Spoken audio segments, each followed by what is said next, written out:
Hi everyone, welcome back to Coffee, Books, and Rain, where we have 2 out of 3, and the one we're missing today is actually coffee. Funny enough, but it is kind of later in the evening, and I thought I better hydrate with some water so I can sleep well tonight. I have had quite a busy weekend, which was a lot of fun. And just got done with T&D, so I'm looking a little disheveled. Had a great time with my friends, as per usual. They are amazing people, and I could not ask for a better group. But let us dive into a book that I picked up on NetGalley called Booked for Murder. It was really, in my personal opinion, quite fun. And this book is by PJ Nelson, which is very interesting. And I want to start with that because when I click on the name, usually in Goodreads, it kind of shows you a picture of the author or tells you a little blurb about them. But when you go to PJ Nelson, this individual does not actually have much of there's no real. You can follow the author, but there's no information about the author other than the fact that they've got approximately 3 books listed. And that's very interesting because in the second one listed is called The Minotaur Sampler, Volume 12, New Books to Make Your Heart Race. And I don't even know what that means. Very curious. So we have Booked for Murder, which is an old Juniper bookstore mystery, number 1. And we have All My Bones, an old Juniper bookshop mystery. So I do wonder if All My Bones may end up becoming book number 2 for this old Juniper bookstore mystery series. I do hope it does because I liked this book. It was lighthearted. It's what I would probably call a cozy mystery. But I can definitely see that some people were having a little bit of issue in it. But so that's why I wanted to dive into it. I wanted to see what the hiccup for some people were.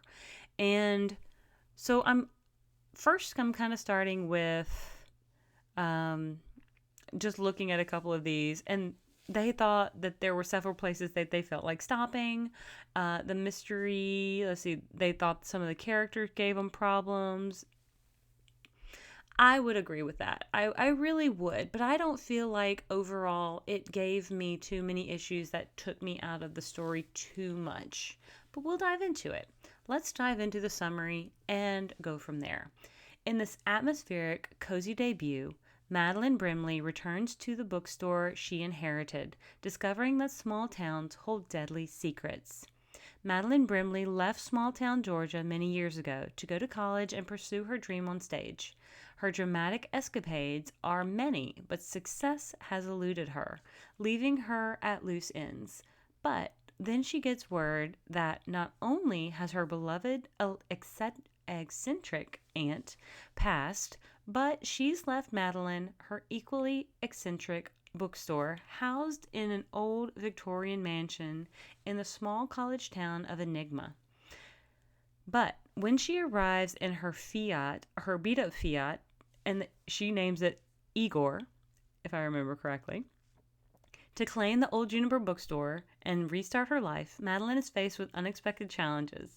The gazebo in her backyard is set ablaze, and a late-night caller threatens to burn down the whole store if she doesn't leave immediately.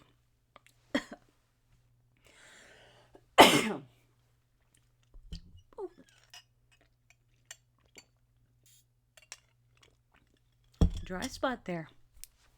But Madeline Brimley, not one to be intimidated, ignores the threats and soldiers on until there's another fire and a murder in the store itself. Now with a cloud of suspicion falling over her, it's up to Madeline to untangle the skein of secrets and find the killer before she herself is the next victim. So this book, published earlier this month in December of 2024, it is considered mystery, cozy mystery, mystery thriller, and books about books. So let's dive in a little bit about the story itself.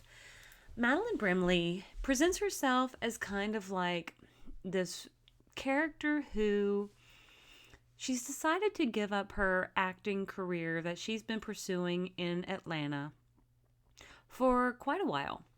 And it's done okay. It's not done great. And she learns, I guess, through the beginning of this book, that the aunt that she loved kind of like growing up, and I do want to say it was like her mom's sister, who owned an old bookstore in Enigma, Georgia, has passed away. Well, Madeline remembers kind of almost growing up in that bookstore and spending a lot of time with Aunt Rose, sleeping on one of the couches in the house, and a lot of different things like that. Well, as Madeline comes back, and the very like moment she pretty much drives up, sees the house, she's kind of flooded with some memories and thoughts and things of that nature. And I guess it's been a little bit of time since her aunt has passed and the will's been read and she's inherited. So most of the food is spoiled that was in the house. She's pretty much eating beans and rice because that's pretty much all she can find. And smells something, and the gazebo in the backyard is just like ablaze. It is on fire. And so she calls 911, or she calls like the emergency line, and the fire police, or the fire people, firemen, they show up, and suspicion directly falls on her. I'm talking like this guy sounds like, he does sound like kind of a bit of a craphead, in my personal opinion. He's a fake character, and I still say in my personal opinion. But he immediately points fingers at her, saying, well, I don't know you, and the timing fits with the time you arrived. And she's like, why would I take my bags upstairs, come down here, start making coffee or what have you, start making dinner, and then just go outside and set my gazebo on fire, then call you? And he's like, well, it just fits with what time you showed up, and I don't know you. And so they kind of get on each other's like nerves pretty quick. So gazebo gets blown out or put out, but it's pretty badly damaged and burned. And he goes and he files a report with the police because, of course, that's what they do for arson. But it's a small town. It's a small town. I want to say Mississippi. It's not Mississippi. It's Georgia.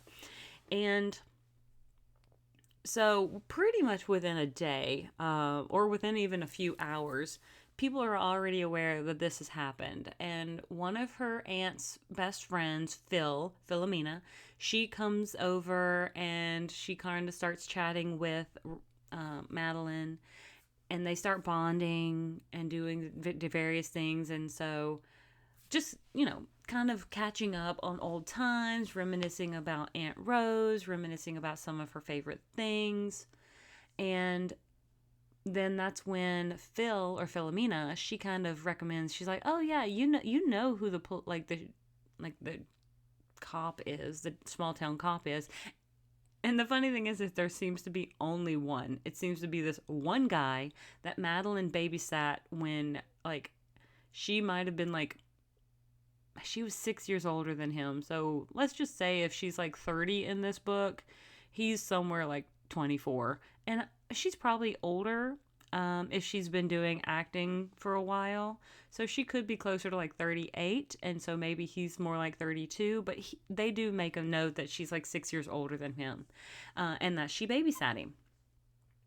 Well, things just kind of go a little bad from there. They kind of start getting good because this one girl comes in, and her name is Tandy. And Tandy seems to be kind of like this gift, because Tandy really loves the old bookshop. Tandy loved her Aunt Rose, spent a lot of time at the house just kind of bonding with Rose, had plans to get a philosophy degree or a psychology degree. I think is what it was, a psychology degree, get herself out of this small town and make something of herself. And so she just kind of wanted to work at this bookstore for a little while, just to be able to kind of get away from her roommate, get away from her family that was on the farm, those sorts of things. And I mean, I get that. I'm from Louisiana, and it's not the smallest town in Louisiana, but it's still a small enough town in Louisiana. And most of my life, it felt too small. Like, even now, I'm really glad I was able to get away and explore when I did and see the world from a bigger picture. So I'm really proud I got to do that. Now, I'm in Huntsville, Alabama currently for work. Is it a place that I feel like I'm going to set down roots and settle in for the long haul? No, I don't think so. It's not the vibe that I like for myself. So, but I don't know where is just yet. Even currently, I still don't know. But let's go back to Madeline and Tandy. And so let's just say Madeline finds a kindred soul in Tandy. Madeline had already done her going out into the world, doing what one would consider as like a big time job of being kind of an actress, and got out of Enigma. Now, yes, she's back and it's been a while, but she sees Tandy, or she sees herself in Tandy, a younger version of herself. And she now sees herself kind of in the role of her Aunt Rose. Well, I don't think it's a spoiler to say, because I do think this is where the book hinges on the fact that we need a body for there to be a murder that happens. Let's just say it. And sadly, and it broke my heart, I really wanted it to be fake, but it was Tandy.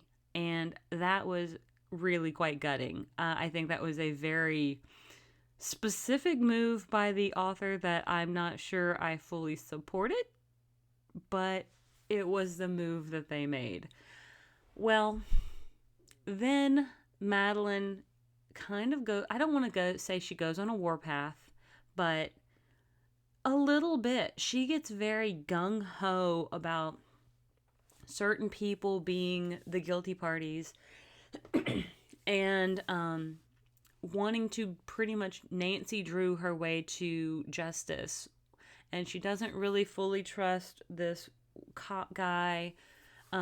She just feels like he's not going to be able to do it on his own. He's not going to do a good job or what have you. So she feels like she's going to have to take it into her own hands. So there's certainly a couple of character flaws that are pretty abrasive when it comes to Madeline.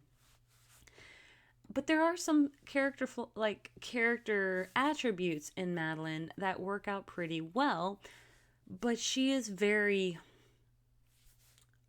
I don't know, it's just some of her snap judgments, snap decisions are incredibly aggressive and completely non-understanding, I guess, when it comes to other characters in the book. So that was probably a part that could be deterring for other readers. I can definitely see where that could be an issue. But overall, if I really take kind of a step back and look at this book, I give it at least 4.25 stars. I read it quickly, maybe in about 2 sittings. Now, it wasn't 2 days, but it was about 2 sittings. I sat down one day, I read about 60% of it, and then I sat down yesterday and finished it off. So, it went very, very fast. And if you like cozy mysteries, then I think this might be up your alley. But you do need to be aware that some of the characters are flawed in some very abrupt and abrasive ways. It's not as cozy as I wanted it to be, just simply because there are a couple of slightly more or less, I don't want to say aggressive, because aggressive is the wrong word for it. But when I think of cozy mysteries, I guess I think of Cleo Coyle's like Coffee House Murder Mystery series. And this one just feels just a edge more darker. Still not a thriller, though, in the fact that we're not running from anyone or flipping over. Well, I take that back. Not until the end. So, but I'm still not spoiling it for you on who it is. I was going to say we're not running from anyone or flipping over furniture. However, the final sort of scene, the whodunit sort of scene, has a little bit of kind of going through the bookshop, trying to get away from someone who may or may not be trying to cover their tracks. So we will leave it at that. But I liked it. I had a good time with it, and I definitely think that if I can get my hands on the second book, which was the Bones one, I'm blanking on what it is, even though I had just said it earlier, then I do plan on trying to review that one as well. And so I hope that you will come back. I hope that you will like and subscribe and stick around for just a little while as we work towards the end of the year and towards a new beginning in 2025. I hope it is going to be better and brighter, and I hope I will see you on the next page. Have a great one. Bye.